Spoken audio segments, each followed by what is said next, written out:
Alors, on peut commencer un peu ce QCM. Bon, regardez-le.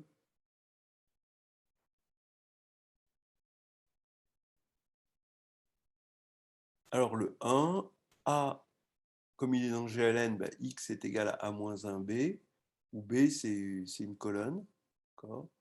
Donc là, c'est réduit à un vecteur. Ce n'est pas vide. Ce n'est pas un R espace vectoriel. Il aurait fallu qu'on ait B égale 0 pour que ce soit un espace vectoriel. Et ce serait l'espace vectoriel nul. Et ce n'est pas infini, il n'y a qu'un seul élément. Là, l'ensemble des solutions du système AX égale B, alors cette fois-ci, X, c'est une matrice, et là, c'est une matrice unique, c'est la matrice A-1B. Donc c'est petit a encore. Il faudrait que B soit égal à 0 pour que ce soit un R espace vectoriel.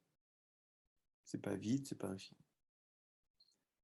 Le système AX égale B admet des solutions, alors A est inversible. Ben non, pas forcément. Vous prenez 0x égale 0, il admet des solutions. Le noyau de A égale 0, ben même contre-exemple. Non. B appartient à IM de A. Alors ça, oui, forcément. B appartient à IM de A. Ça, c'est inévitable. Ça, c'est imparable. A est surjectif, ben non, pas du tout, puisque encore le même contre-exemple avec 0x égale 0. C'est bien de prendre ces espèces de contre-exemples de l'extrême, ça torche tout. Déterminer les puissances de la matrice J, dont tous les coefficients sont égaux à 1. Alors, bon, ça c'est un grand classique, il faut savoir le faire. Il faut commencer par J au carré, et on se rend compte que J au carré, c'est égal à NJ. Du coup, J au cube, ça fait NJ2, donc ça fait N de J. Et par récurrence, vous avez que J puissance K, c'est N puissance K-1 J.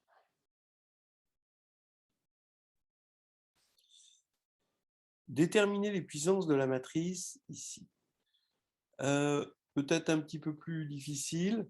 Bon, alors c'est un peu technique, disons. D'abord, on voit que c'est diagonal par bloc. Donc il suffit de savoir trouver les puissances de chaque bloc. D'accord ? Parce que c'est diagonal par bloc. Et donc, ici, c'est l'identité plus une matrice qu'on appelle nilpotente. Donc, c'est la matrice E. Alors, donc là je travaille en 2-2. Donc, c'est ce que je vais appeler la matrice E1, 2, la matrice élémentaire E1, 2. Et la matrice élémentaire E1, 2, elle est nilpotente. C'est-à-dire que si vous le regardez au carré, vous voyez avec ce qu'on avait dit au tout départ, cette relation de Chasles, dans le produit des matrices élémentaires, E1, 2 au carré est égal à 0. Donc, quand vous allez faire identité plus E1, 2 puissance n, comme toute matrice commute avec l'identité, l'identité, je vous rappelle que c'est une matrice scalaire, donc ça fait que vous pouvez appliquer le binôme de Newton, et donc vous allez avoir identité plus n, I1, 2, et après tous les autres termes sont nuls. Donc ça veut dire qu'ici, vous allez avoir l'identité, vous allez avoir 1, 1, et là vous allez avoir n ici. Ensuite, il faut savoir faire pour ce bloc-là, c'est pareil, c'est le binôme de Newton, et là, sauf que vous avez la matrice E2, 1, au lieu de la matrice E1, 2, quand vous considérez ça comme une matrice de 2. Donc ici, vous allez avoir 2 puissance n, là, et là, vous allez avoir n facteur de 2 puissance n-1. Voilà, on fait le bilan, 1, 1, 2 puissance n, 2 puissance n, n, n facteur de 2 puissance n-1. Voilà les puissances, la énième puissance de n. Le reste, c'est des zéros évidents. Calculer la puissance n-1 de la matrice, ça. Alors ça, c'est très intéressant, très instructif. Savoir faire ça. Donc, vous allez vous convaincre que quand vous allez faire au carré, vous allez avoir ici les produits. Donc, ici, vous allez avoir un 2, et puis ici, que des 1. Alors, pourquoi le 2? Parce que c'est 2 fois 1. Donc, vous allez avoir un produit qui va faire ça fois ça, et 1 fois 1 qui va se retrouver là, 1 fois 1 qui va se retrouver là. Donc ici, vous allez avoir 2 et que des 1. Alors, comment vous le faites? C'est ce que je disais au début. Quand vous avez des matrices avec plein de zéros, comme ça, plutôt que de le faire à vue en multipliant les matrices, où on risque de loucher, on risque d'être victime d'un strabisme, vaut mieux le faire en disant que cette matrice, c'est 2 fois E 1, 2, plus E 2, 3, plus E 3, 4, plus E n-1, n. Voilà. Et ensuite, vous faites les produits par récurrence, mais tranquillement, hein, en multipliant et en utilisant cette formule de multiplication, cette espèce de formule de Chasles, de multiplication des matrices élémentaires. Voilà. Et donc, vous allez avoir ici 2 et que des 1. Et ensuite, ici, pareil, vous avez la même chose, 2 et que des 1, 2 et que des 1, etc. Et ici, vous allez avoir à la fin juste le 2. Voilà. Donc, la réponse, c'est que la n-1e puissance, c'est que des zéros là, et juste en haut à droite, vous allez avoir un 2. Et en général, si vous aviez des lettres ici, ici, vous auriez à la fin le produit de toutes ces lettres. Et si on veut s'en convaincre, il suffit de voir que la seule façon de multiplier ces matrices-là qu'on a vues comme étant des matrices E indice I, virgule I plus 1, et d'en multiplier n-1 entre elles, eh bien, c'est exactement le produit que l'on va faire de I égale 1, I égale 2, jusqu'à I égale n-1. C'est la seule façon de multiplier n-1 matrice. Alors, si on le fait dans l'autre sens, ou si on fait des répétitions, alors on tombera sur 0. Donc la seule façon de multiplier sans tomber sur quelque chose de nul, c'est ça. Et donc on va avoir le produit des éléments ici. Donc ça, c'est instructif, ça vaut le coup. On retrouve ça de temps en temps dans le monde des matrices.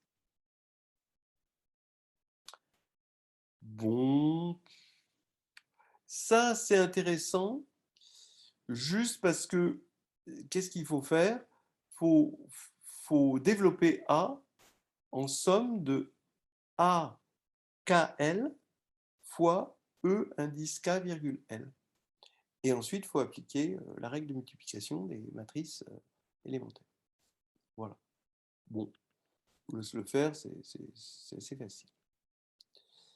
Montrer que le sous-espace des matrices triangulaires supérieures est un supplémentaire dans Mn de R de l'espace des matrices antisymétriques. Oui. L'espace des matrices triangulaires supérieures, bien, d'abord, l'intersection avec l'espace des matrices antisymétriques. Si on prend une matrice triangulaire supérieure qui est antisymétrique, donc, comme elle est triangulaire supérieure, toute la moitié inférieure est nulle, strictement inférieure, je veux dire, est nulle. Donc, la moitié strictement supérieure, puisqu'elle est antisymétrique, elle est nulle aussi. Donc déjà, il n'y a plus que des diagonales. Mais comme c'est une matrice antisymétrique réelle, la diagonale, elle est nulle, puisqu'elle est obligée d'être égale à son opposé. Et si vous écrivez x égale moins x, eh bien, ça vous fait 2x égale 0, donc x égale 0, parce qu'on est en caractéristique différente de 2. Voilà. Donc, l'intersection est nulle parce qu'on est en caractéristique différente de 2. En caractéristique 2, ça ne se passerait pas comme ça. Alors maintenant, l'espace des matrices, le sous-espace des matrices triangulaires supérieures, on a vu que c'était de dimension n plus 1 sur 2. C'est facile de voir que les matrices antisymétriques, c'est de dimension n facteur de n-1 sur 2. La somme, ça fait n au carré. Donc le compte est bon. Et on a le critère d'être supplémentaire. Donc c'est bien un supplémentaire puisque l'intersection est nulle et la somme des dimensions est égale à la dimension totale de l'espace des matrices Mn de R. Voilà. Une matrice M égale MIJ est en damier si MIJ égale 0 pour tout IJ tel que J égale I plus 1 modulo 2. Alors celui-là, j'ai trouvé très rigolo, je ne connaissais pas. Montrer que l'ensemble des matrices en damier est un sous-espace vectoriel de Mn de R. Donc on fait un petit dessin pour voir que être en damier, bah, c'est de la forme, vous voyez, vous avez en haut à gauche, vous avez ce que vous voulez, mais quand vous descendez, bah, ça fait 0, forcément. Ensuite, vous descendez ce que vous voulez, ensuite ça fait 0, et vous avez comme un damier de 0 et de choses que vous pouvez prendre telles que vous le voulez. Donc, c'est évidemment un sous-espace vectoriel de Mn de R. Alors, on peut le faire comme on veut, mais moi, je le ferais peut-être par un morphisme. Hein. C'est un sous-espace vectoriel parce que c'est le noyau d'un morphisme. Et inversement, tout sous-espace vectoriel est le noyau d'un morphisme. Donc, c'est toujours intéressant de montrer qu'on a un sous-espace vectoriel en montrant qu'on a le noyau d'un morphisme. Donc, à votre matrice, bah, vous associez juste les coefficients de MIJ qui correspondent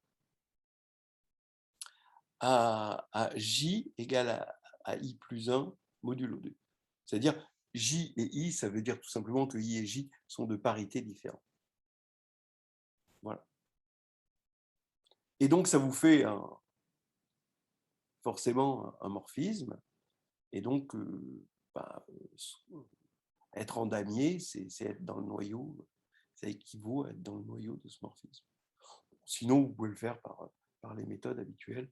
Donc ça, c'est très simple. Mais ce qui est intéressant, c'est que cet ensemble est stable par produit. Parce que quand on va prendre une matrice M en damier et une matrice N en damier, ben, vous allez faire le produit. Donc vous allez appeler Mn, on va l'appeler O, hein, la matrice produit M fois N. Et ben, petit o indice IK, ça va être la somme des petits m IJ fois N JK. Donc, si I et K sont de parité différente, il faut montrer que OIK égale 0 pour montrer que O est en damier. Mais si I et K sont de parité différente, alors qu'est-ce qui reste à J? Soit J, comme il n'y a que deux parités possibles, pair et impair, soit J est de même parité que I, soit J est de même parité que K, parce qu'il n'y a que deux parités. Ce qui veut dire que soit MIJ égale 0, soit NJK égale 0. Donc dans les deux cas, MIJ fois NJK est nul. Donc la somme des M, IJ, NJK est nulle, puisque c'est la somme d'éléments nuls, et donc O et K est nul. Dès que I et K sont de parité différente. Donc O est en damier, et donc c'est stable par produit. Bon, préciser sa dimension dans le cas n pair. Donc, si vous avez compris comment c'est fait ces matrices en damier, dans le cas n pair, d'après la loi des intervalles, il va y avoir autant de couples IJ avec IJ de même parité que de couples IJ avec IJ de parité différente. Donc, ça veut dire que, comme la dimension de Mn de R, c'est N2, dans le cas N pair, la dimension, ça va être N2 sur 2. Voilà, c'est pas difficile. Déterminer les matrices. Alors, on a les lambda I qui se suivent comme ça. En fait, ce qui est important, c'est qu'elles sont distinctes. qui sont tous distincts. Bon, là, c'est clair. Donc ici, déterminer les matrices qui commutent avec diag de lambda 1, lambda 2, lambda 3, lambda n. Alors, bon, en fait, ça va être exactement le sous-espace des matrices diagonales. Alors, d'abord, le sous-espace des matrices diagonales commute avec cette matrice-là, ça c'est clair. Voilà. Ensuite, vous faites le produit dans un sens, dans un autre, vous allez tomber sur la même chose. Mais réciproquement, c'est un petit peu plus dur. Hein, vous avez besoin du fait que si une matrice commute avec ça, alors elle respecte ses sous-espaces propres. Mais les sous-espaces, donc il faut connaître les sous-espaces propres, évidemment, là, ici. Donc, et les sous-espaces propres de cette matrice diagonale-là, bah, c'est justement les droites engendrées par les vecteurs de la base canonique. Donc, votre matrice qui commute avec cette matrice-là doit respecter obligatoirement chaque sous-espace, chaque droite engendrée par les vecteurs de la base canonique. Et donc, ça, c'est forcé d'être une matrice diagonale. Voilà, donc on a la réciproque. Et de la même manière, si on prend, alors ici, on va avoir lambda 2, hein, il y a répétition, et là, c'est distinct. Donc là, les sous-espaces propres, c'est plus des droites. Il y a un plan, ici, le plan engendré par E1, E2, et ensuite, ce sont les droites engendrées par les EI pour I supérieur ou égal à 3. Donc, avec le même raisonnement, vous avez que les matrices qui commutent, donc bien sûr, hein, vous faites la réciproque, ça c'est facile, mais dans l'autre sens, c'est plus difficile, il faut utiliser, j'ai envie en tout cas d'utiliser la diagonalisation. Vous avez l'ensemble, je devrais dire même l'espace, des matrices, le sous-espace, des matrices qui commutent avec ça, et ben c'est le sous-espace où on va avoir une matrice diagonale bloc de 2 au départ, et ensuite que des éléments diagonaux à partir de 3. Et le reste, c'est que des zéros. Entre parenthèses, si on doit regarder ça comme un sous-espace, il va être de dimension n-2 pour chaque élément diagonal, et ici 4, parce qu'on a un bloc matriciel de taille 2. Donc 4 plus n-2. Donc vous voyez ici, c'était de dimension n, et là tout d'un coup, ça va être de dimension n-2 plus 4, donc n plus 2. Donc il y a un saut de 2. D'ailleurs, ça c'est assez intéressant. Pourquoi il y a un saut pair? Ça, c'est toute une magnifique histoire. Mais en ce qui nous concerne, on a terminé notre devoir de vacances. Ça tombe bien, parce que les vacances sont elles-mêmes terminées.